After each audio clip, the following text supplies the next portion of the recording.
Le Journal de la Ville, le premier magazine de l'information provinciale.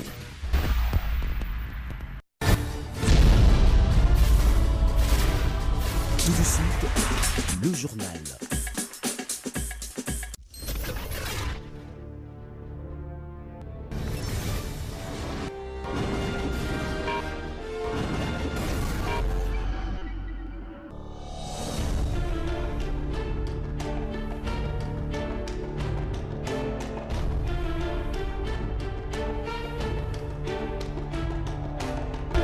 Bienvenue à tous à cette édition du Journal de la Ville. Madame, Monsieur, voici le sommaire.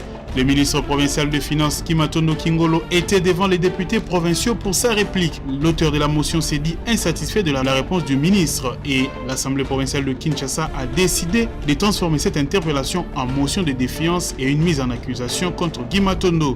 Martin Fayulu a, au cours d'une conférence de presse animée ce lundi à Kinshasa, taclé la coalition FCC Cash qui dirige le pays. Quant à son invitation à la police, il s'est dit prêt en cas d'une nouvelle invitation. La police annonce la libération dans la soirée des 16 militants de l'Amouka. Ces jeunes ont été interpellés sur l'avenue de l'enseignement ce lundi 6 mai aux environs du siège de l'ESID. Et enfin, le leader de Bundudia Congo, Nemon Natsemi, est de retour à Kinshasa. Il a été présenté par Olengankoi, président du CENSA. C'est tout pour les sommaires. Madame, Monsieur, bienvenue dans ce journal.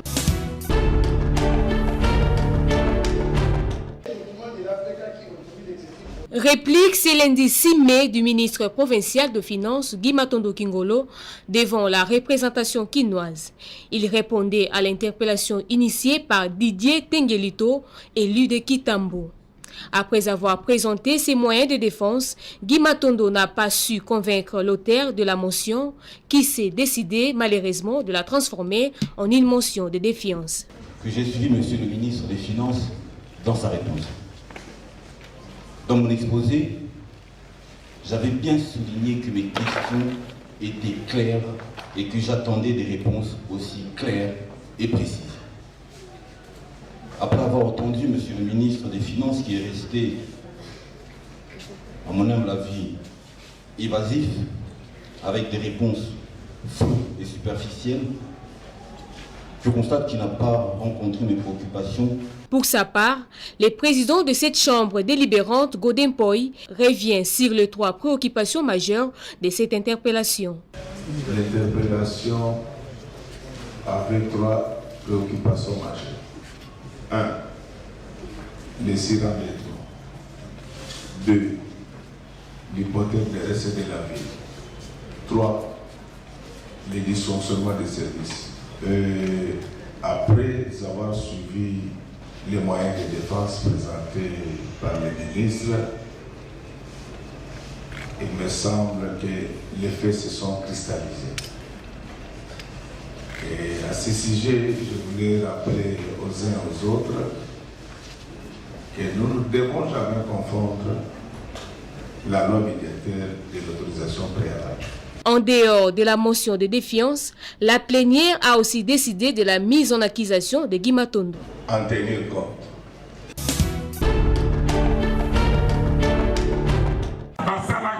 L'affaire invitation de Martin Fayulu Madidi, candidat malheureux à la présidentielle du 30 décembre 2018 au casier judiciaire, Maître David Chimanga, dit qu'il n'existe aucune disposition de la loi qui prévoit la notification par un courrier à ses avocats pour surseoir une convocation à la police judiciaire. J'entends des avocats intervenir dire qu'il fallait que Fayulu soit notifié de la même manière qu'il avait été invité. Mais j'ai dit la procédure pénale congolaise n'organise pas le report d'une invitation, alors que je mets quiconque à défi de me présenter une disposition de la loi, de la procédure qui montre comment est-ce qu'on peut reporter une invitation. Mais par contre, les usages de parquet nous enseignent que l'on peut reporter une invitation par simple information auprès de l'avocat conseil de la personne intéressée. Même un coup de fil peut permettre à ce que, vu certains éléments que l'on présente ou que le magistrat peut avoir à sa disposition, ou même l'OPJ, il peut reporter. Mon cher confrère Steve Kivuata, j'aimerais qu'il puisse dire Les documents qu'il veut qu'on établisse à l'égard de Fayoulou pour qu'il ne vienne pas comparaître, ça va s'intituler comment? En fait, on veut faire du buzz, mais je pense qu'il sera responsable des dérapages qui pourraient y subvenir. Concernant les 100 premiers jours du chef de l'État, Maître Tshimanga dresse un bilan très positif et félicite le président Félix Tshisekedi. À ceux qui disent que le bilan est négatif, avons-nous connu des chantiers ici, même un tronçon d'1 kilomètre, faire moins de 3 mois? La Mouka a une difficulté, c'est d'être opposant de quelqu'un qui a fait 37 ans dans l'opposition.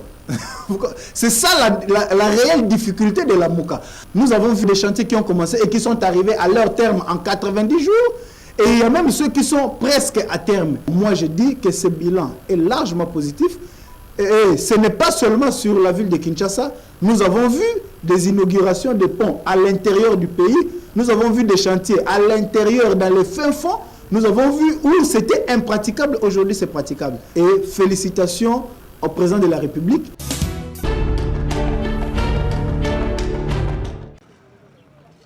Les bilans de 100 premiers jours du président de la République, Félix Antoine Tshisekedi, depuis son ascension à la tête de la RDC, est interprété diversement. Médard Kolongo, président du Congo en avant, estime que le bilan est partagé, mais loue ses intentions d'amener le Congo plus haut et l'encourage. Le bilan est à partager, vous croyez, je sais que dans un pays comme le nôtre, on ne peut pas parler de 100 jours. Normalement parce que le président de la République a de bonnes intentions, mais là où les bas blessent, il restera comme Kabila l'avait dit qu'il était mal entouré. Au jour d'aujourd'hui, nous avons dit qu'il y a des signaux qui montrent la détermination que le chef de l'État veut travailler pour les Congolais. Mais au même moment, il est entouré de mafieux, les gens qui détournent les moyens de l'État. Vous savez, ce qui a tué Kabila, les mêmes causes produisant les mêmes effets. Les gens qui détournent les moyens de l'État sont aussi au cash. Je vais prendre un exemple aujourd'hui. On a détourné 15 millions de dollars juste pour les logements sociaux. Il y a eu des histoires pratiquement impossibles. Nous encourageons le chef de l'État dans l'adolescence où il doit traquer, pas la complaisance, même au sein du cash, et la population congolaise va l'acclamer. Mais je peux vous dire, il y a l'intention, de bonnes idées qui peuvent mener le Congo très loin. Concernant l'invitation de l'opposant Martin Fayoulou, cet acteur politique lui demande de se surpasser. La beauté de la démocratie réside dans la contradiction. C'est son droit le plus légitime. Mais nous lui demanderons toujours de respecter les lois du pays. Martin connaît très bien qu'il a partagé le combat de l'alternance avec Félix Tshisekedi depuis longtemps. Bien qu'il y ait la divergence, nous disons, ils peuvent améliorer toujours. En politique, notre ennemi commun, c'est le front contre le Congo. C'est ce qui a détruit la République. Mais il doit comprendre à un certain niveau, il y a le dépassement, que le Congo gagne, on est que les individus gagnent.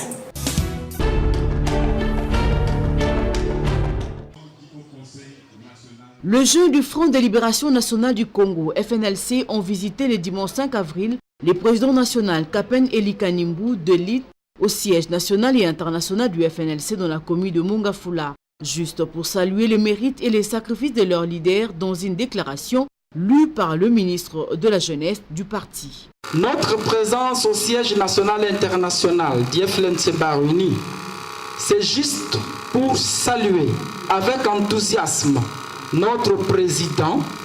Suite à votre absence durant 6 mois, vous avez sacrifié toute votre jeunesse, même votre famille biologique, pour le bien-être intégral, non seulement du peuple congolais, mais de tout le peuple du monde.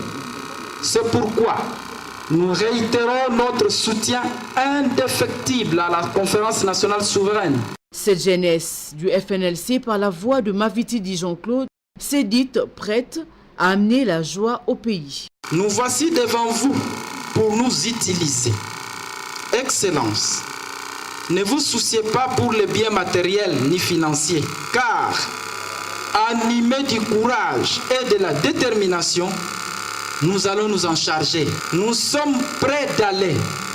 Il suffit de nous intimer l'ordre et nous exécuterons avec sacrifice. Prenons la parole avec plus d'émotion de voir ce jeune aujourd'hui mature. Son Excellence le président Kapen Eli Kanimbu leur a rappelé dans une longue réflexion le besoin inévitable de la transition en RDC. Transition ezali inévitable esengeli ba résolution nyonso ezuwama yango wana ekosenga bana mboka bazala na kimia toluka ndenge nini ya encadrement ya bana mais responsabilité nyonso ya RDC pour le moment moto akosa bino te amata akita eza na maboko na bino.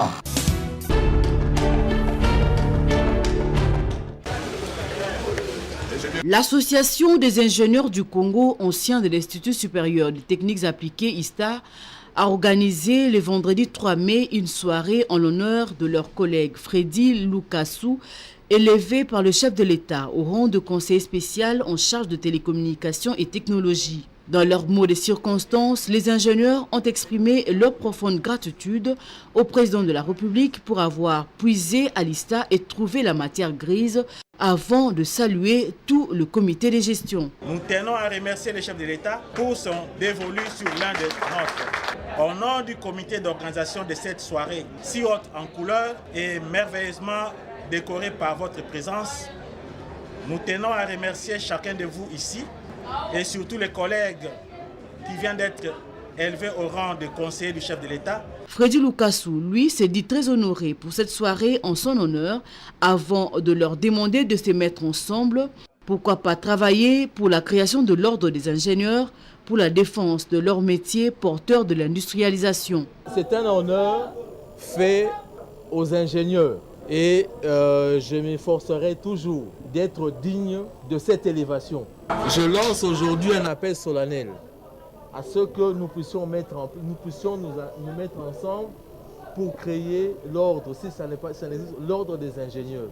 Quelques ingénieurs présents lors de cette cérémonie ont exprimé leurs sentiments. Je suis tellement ravi et je dis merci à Dieu pour cette rencontre. Laisse-moi vous dire que le développement d'une nation, pour le moment, va dépendre de la technologie. Quand on parle de la technologie, on parle de la technicité et on parle des ingénieurs. Les ingénieurs anciens de l'ISTA ont exhorté le jeune à s'appliquer dans la grande discipline pour le rayonnement de cet institut. Un repas a été partagé en toute fraternité et la photo des familles a sanctionné la fin de cette rencontre de haute facture.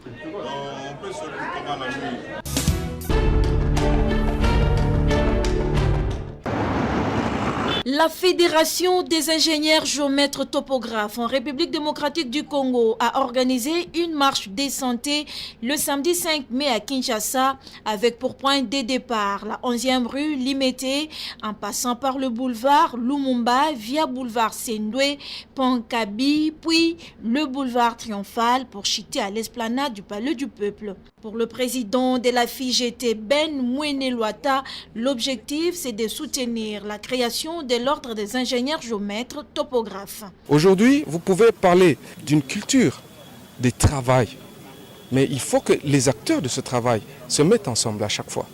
Ce que moi je ne peux pas accepter, que le Congo puisse ignorer la présence d'un topographe, d'un expert immobilier dans les travaux que nous faisons. La plupart de nos sociétés font semblant de nous ignorer et ça nous gêne. Donc aujourd'hui, nous sommes là pour essayer de rappeler à tout le monde que nous sommes réellement effectivement sur terrain et que notre action doit être protégée par la loi. Partout dans le monde, les métiers, les professionnels ingénieurs géomètres topographes existent dans tous les pays. Le Congo est en train de s'inscrire sur l'émergence et nous félicitons le chef de l'État pour avoir annoncé cela. Nous devons travailler pour que le pays puisse prendre l'élan du développement. Plusieurs démarches ont déjà été entreprises, ont-ils souligné. Notre fédération a été représentée à la 8e semaine de la Fédération internationale géomètre à Hanoï. Nous sommes au Vietnam. Ce que nous faisons, c'est pour l'intérêt du pays. La pièce maîtresse de l'organisation du foncier dans le Congo, c'est l'ingénieur géomètre topographe. Cependant, le président de la FIGT lance l'appel à tous les géomètres. Il faut que l'unité commence maintenant et qu'elle ne s'arrête pas. Toute la jeunesse, tous les aînés, tous les anciens, les enseignants, venons ici et construisons une fédération qui va être représentative devant les instances publiques et qui va défendre notre métier. Réglementer le métier des ingénieurs géomètres topographes,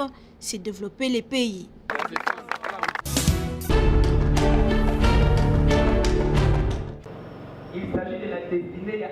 Élection à la tête de la mission chrétienne dans le monde, MCM. L'ancien bureau dirigé par l'évangéliste Damien Moukeba est reconduit après 8 ans de services rendus au sein de cette assemblée. C'était le samedi 5 mai à l'église La Joie du Seigneur Ngiringiri. Dans une assemblée générale élective, les chrétiens de la MCM ont voté massivement Damien Moukeba avec 75 voix sur 132 pour la représentation légale. Il va travailler avec 2 suppléants, premier secrétaire général et adjoint, un financier et un trésorier. Ces élections organisées par la commission électorale, présidée par le diacre Anide Tawapa Matapa, se sont déroulées dans un climat de paix. Le fair play oblige. Le pasteur Thomas, le challenger de l'évangéliste Damien, reconnaît sa défaite et félicite le gagnant. Je dis félicitations à tous les membres du bureau aussi, qui sont tous réélus. Et nous croyons que les 5 ans à venir seront mieux que les 8 ans passés. Ému de joie, l'élu Damien Moukeba a glorifié l'Éternel. Je serai couronné.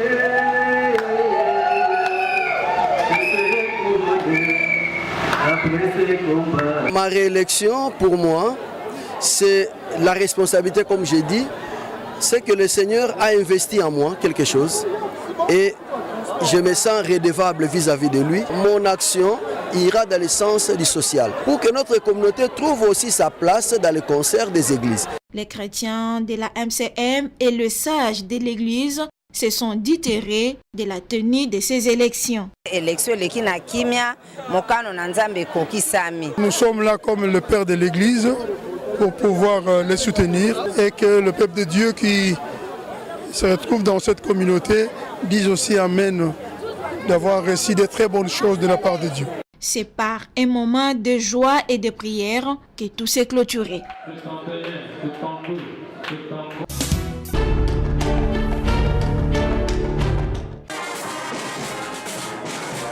En marge du 60e anniversaire de la disparition physique et le 10e année depuis l'exhumation du corps de la vénérée Maman Mouilou, épouse de l'envoyé spécial Simon Kimbangu, que les femmes venues du monde entier regroupées au sein de l'association de femmes kimbanguistes AFKI ont organisé le 26 avril 2019 en Kamba, Nouvelle-Jérusalem, une marche joyeuse dans un carnaval débuté à Oueno pour chuter devant la résidence des papas Simon Kimbangu en scandant de chants, rameaux en main et divers présents. Lieu où Maman Rose Lukisimba Makiese, présidente générale de l'AFKI, a remis un bouquet de fleurs au chef spirituel, signe d'alliance.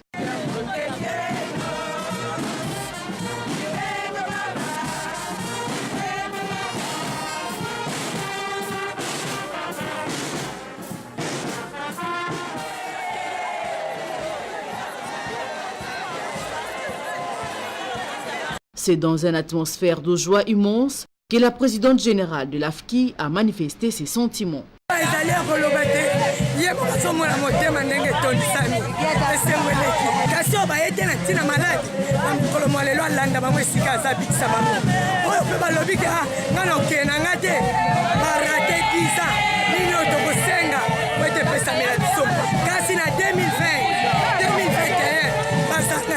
Retenez qu'au sein de l'AFKI, on retrouve toutes les femmes et les jeunes filles kimbanguistes du monde et elle existe partout où l'église est implantée. Cette association a été créée le 8 octobre 1965.